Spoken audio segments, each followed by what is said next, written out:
being here. Thank you very much. We're also very proud of Coach Martin and what he's doing. And who knows, I may even have to root for you guys against the Gators this year because he's here. So, well, maybe not that much, but you know what I'm talking about. I'm honored to be with you, and I really wanted to talk to you about the future of America. I'm glad to be here.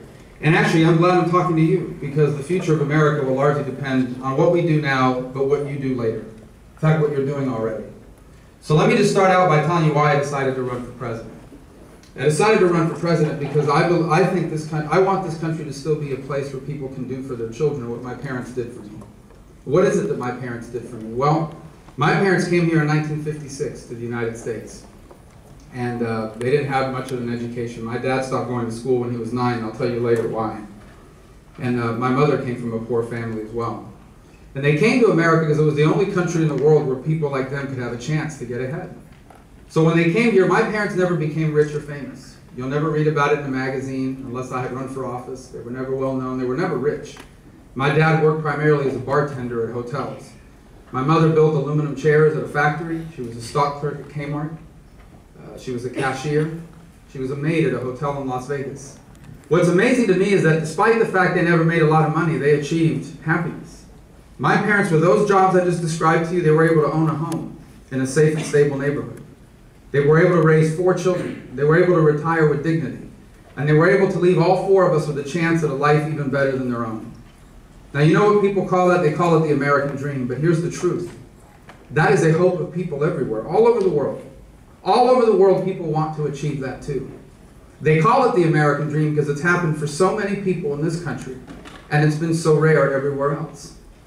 And so it should trouble us, it should concern us, that there are now millions of people who think that the American dream is no longer possible. And there's a lot of reasons why people feel that way. Some people have been working at the same job for 30 years, but now that job doesn't pay enough anymore. Everything costs more, the job pays the same. They used to be able to save money, now they live paycheck to paycheck. Or maybe the job you had is gone, it was replaced by a machine. Or maybe, you know, the job you once had was sent to another country. And then there's young Americans, like all of you that are here today. Our whole lives, your whole life, and my whole life, we've been told that if you go to college, you get a degree, and that's a guarantee of a better life. And that's still true for a lot of people, but not always anymore. Today in this country, we have millions of people who have taken out student loans for a degree, and the only jobs they can find are jobs they could have had without the degree, and obviously without the student loans. So the question is, why is that happening? And the answer is not just because we had an economic downturn. We've had an economic downturn. That was an impact. But the real reason why it's happening, the deepest reason why it's happening, is because we've had an economic transformation. The economy we have today is just completely different from what it was 15 years ago. Not to mention 30. And if you look at a lot of our policies, they were built in the past. So think about it this way. We have a retirement system that was built in the 1930s. We have a higher education system and an immigration system that was built in the 1950s. We have anti-poverty programs that were built in the 1960s.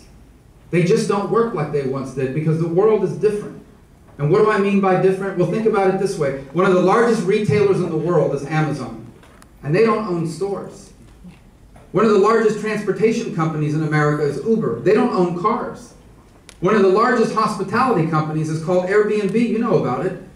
They don't own hotel rooms. And it's not just that the economy is changing. It's changing faster than it's ever changed before. So when they invented the telephone, which was an enormous innovation, it took 75 years for there to be 100 million people using telephones. It took Candy Crush 11 months to reach 100 million users. So that's how fast the world is changing. So our policies have to change to keep in pace with it. Our economy today is dramatically different. For starters, it's now a global economy. If you had any doubt about that, look at what happened this week. There's a downturn in China and our stock market goes crazy. It's a global economy where we now have to compete, not we, you as well, are going to have to compete with people halfway around the world for the best ideas, the best jobs, the best businesses. Your competitors, your clients, your customers are just as likely to come from halfway around the world as halfway across the country or halfway across town. It's an economy driven by innovation. Innovation itself is the economy.